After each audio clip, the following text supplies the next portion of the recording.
सारी आवाम के सामने, इस मुल्क में डाकुओं का टोला जो 30 साल से इस मुल्क को लूट रहा है, ये सारी मेरी कौम 27 तारीख को मेरे साथ निकले, सिर्फ एक पैगाम देने के लिए कि हम बदी के साथ नहीं हैं, हम बदी के खिलाफ हैं। डाकुओं का टोला 30 साल से मुल्क का पैसा लौटकर मुल्क से बाहर भेज रहा है। अवाम के नुमाइंदों को खुलेआम खरीदा जा रहा है। जमहूरियत के खिलाफ जो जुर्म हो रहा है कौम के खिलाफ है।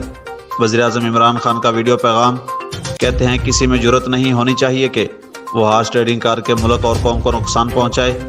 अल्लाह का हुक्म है लोग अच्छाई के साथ और बुराई के खिलाफ खड़े हों। चाहता हूँ 27 मार्च को अवाम मेरे साथ निकले और बताए कि बदी के साथ नहीं उसके खिलाफ हैं। जंगलात के आलमी दिन के मौके पर महकमा जंगलात की मुजरमाना गफलत सामने आ गई। पाकपतन में महकमा जंगलात की मिली भगत के बायस शहर के मुख्तलिफ इलाकों से हज़ारों दरख्तों की कटाई का सिलसिला जारी।